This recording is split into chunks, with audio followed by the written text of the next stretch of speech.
Hi guys, Brad from Monaro Marine in Richmond, BC, Canada. This is the second video on rebuilding this boat. It's a Monaro 21, 1987. You probably want to start with the first video if you haven't seen it yet, but I'll show you what we've done. We'll start with the shelves here. So port and starboard, we're looking at the port side. First we start with the bulkheads. So one there. Now I chose that location, just make it aft of the through hull for the sink, so I wanted that covered up, and then the aft one. This is just the standard practice for the construction of these boats. I didn't really change anything there. The shelf height is the same. Now you see that white stuff there.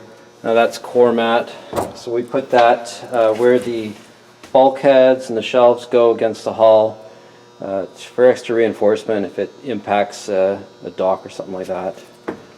Helps prevent cracking of the gel coat and the whole structure. And then on the starboard side, same thing. On this one, this bulkhead's actually a little bit further forward. It will line up with the end of the cabinet, which is what we normally do, so this shelf's a little bit longer. Now it's going to be a step, so I'm going to put a cleat underneath this shelf to strengthen it, and then I've ordered the vinyl today, so that'll be going on soon. So we've got this dash all fit. It was quite a bit of work. So it's trimmed. Mainly we want to have it level, so we use the bottom line to level it, and we basically grind it. It wasn't designed for this model, but it works. It's very tight here, very close to the door opening, but that will work. I've done the cutouts. This will be the switch panel, 8 switches there. That's your trim tab switch. This is the screen for Yamaha. And then this is a 7-inch Garmin chart plotter.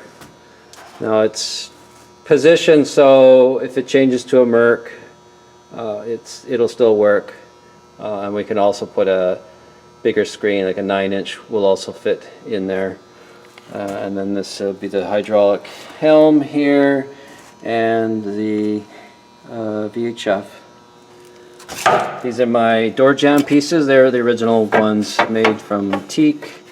I sanded them a bit, put fresh oil on, but we had to cut this channel out a little bit bigger because we added this laminate, so it is thicker. So I've trimmed that and they fit, so that's good. Down on the floor, I'm also working there. So I've made this this transition piece, just 1/4 inch starboard. Now this old floor doesn't line up perfectly with the new floor, that's why we're putting this transition in. The wood's a little bit high here, and it was low in the middle, so I'm fairing it a bit with this Polybond paste. Right. So I'll put this transition down, then I'm going to put a new piece of vinyl on the floor here, and I think I'll put a bit of starboard in the corners because vinyl tends to curl up, so that'll hold it down and it'll look better. And then once the transition's in, then the door jamb can go in. I've got the dash all screwed in place, dry.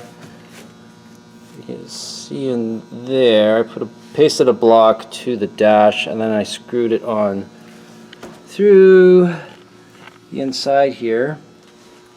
And then I got 3 more at the back.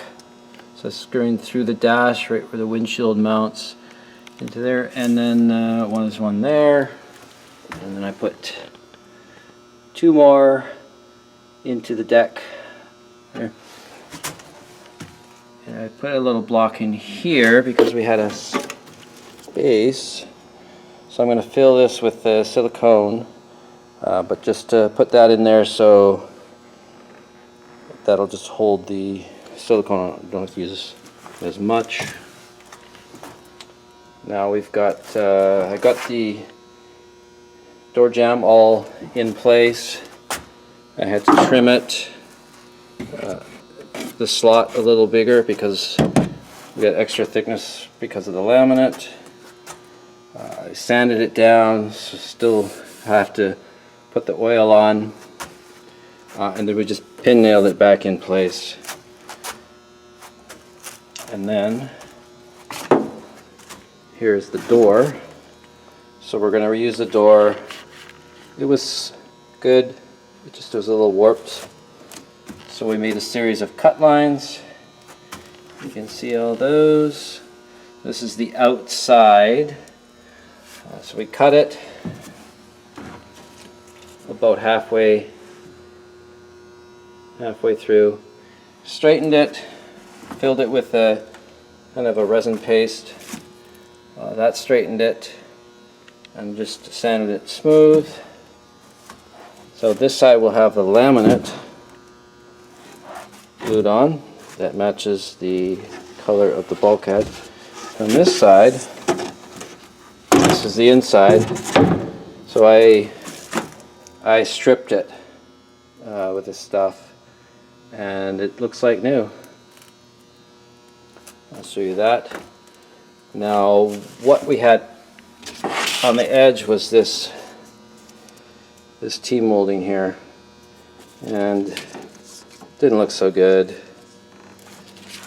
So I took that off, and we put solid teak around the top, this edge here. There we go. So I cut it back down.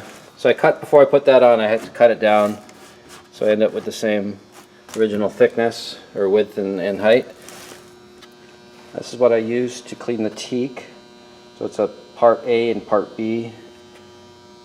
So first you wet the surface, and then brush this part A on, scrub it, just rinse it off, and then you put the part B on, scrub it again, and rinse it.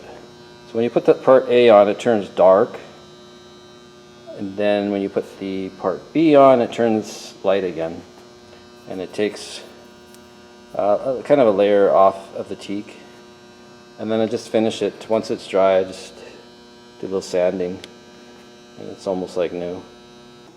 So I've got the door dry fit with some screws.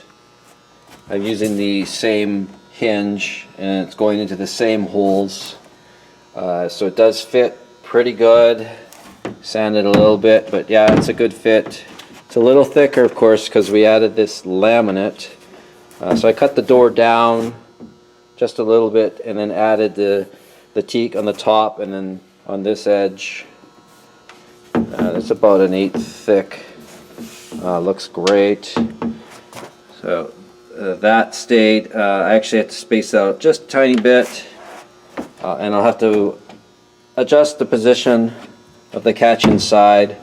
I just filled the holes, so then I can move that to the new spot. And then we have an outside.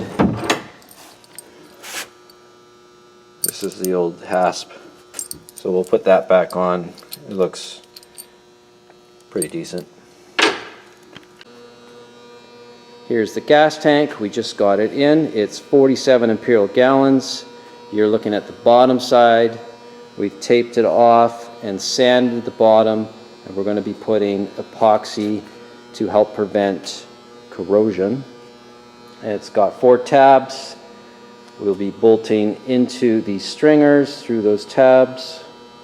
Inside the boat, we've added some blocks. So this is where the aft tab is. So it'll be bolted through that new block. These are the stringers here. Now you can see it's stepped out. This was done to create more room in the engine room because it was previously an inboard. You can see the motor mounts are still there. So they're already pasted, and then we're just going to glass that over and it'll be solid. I just cut another hole because I want to add more switches. Over here we've got 8 switches. This new one is 4 more switches. There it is, Blue Sea, and it matches the other ones because this one here was full. And if I want to add a horn, and I can also put a USB in place of one of these switches. Yes, indeed, it has been a year and a half since we last worked on the boat. We've been busy with moving our shop, and we just haven't had the time or the space to work on the boat, so it's just been sitting there covered up. But in the last few weeks, we did get time for it, and why don't I just show you what we've done. We have the dash now permanently mounted. So it's been screwed from behind inside there and from underneath. And on this side, you can't see the screws. And then we put this block in here to make it strong. You can see there's a couple screws right there.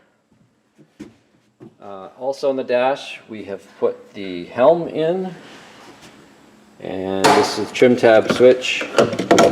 It's the original one. If it works, we're going to use it. Up here we've put the new dash vinyl on. It's got a nice texture to it. The edge of the dash has been sealed with some silicone.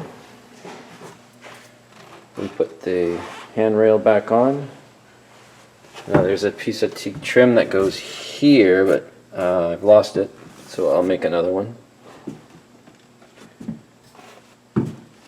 Down here we've installed these foot rests permanently, so they're screwed into the floor, into the bulkhead, and glassed to the hull.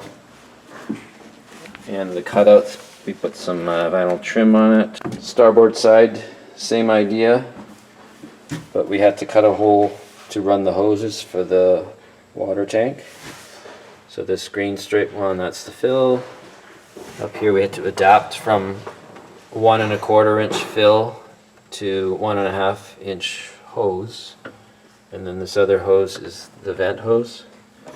At the tank, we've put all the hoses in and wired the sender, at least at this end. The hose is going up, and then I've got the Raycor fuel filter plumbed in. I cut the hole for the hatch to access the fittings for the tank. Down here you see the bilge pump with a float switch, so it'll work automatically and also through the switch at the dash. And it's a 1 1/8 hose going to the existing outlet. I just have to raise that up there. Here we've got the trim tab pump installed and new lines going to the actuators. I've got some of the wiring done in the transom. So we've got the ground post and the power post. So all the grounding, some of the grounding's been done. Grounding for the trim pump and the blower and the fuel sender. I think that's it. And then the 6 gauge here, this will go to the dash.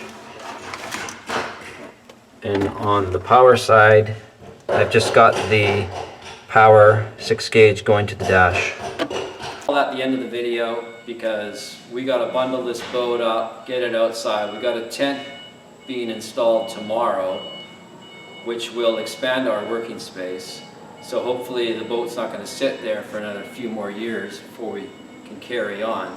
So let's hope that we can get back to it pretty quick and get on to the next video. So this is number 2 video.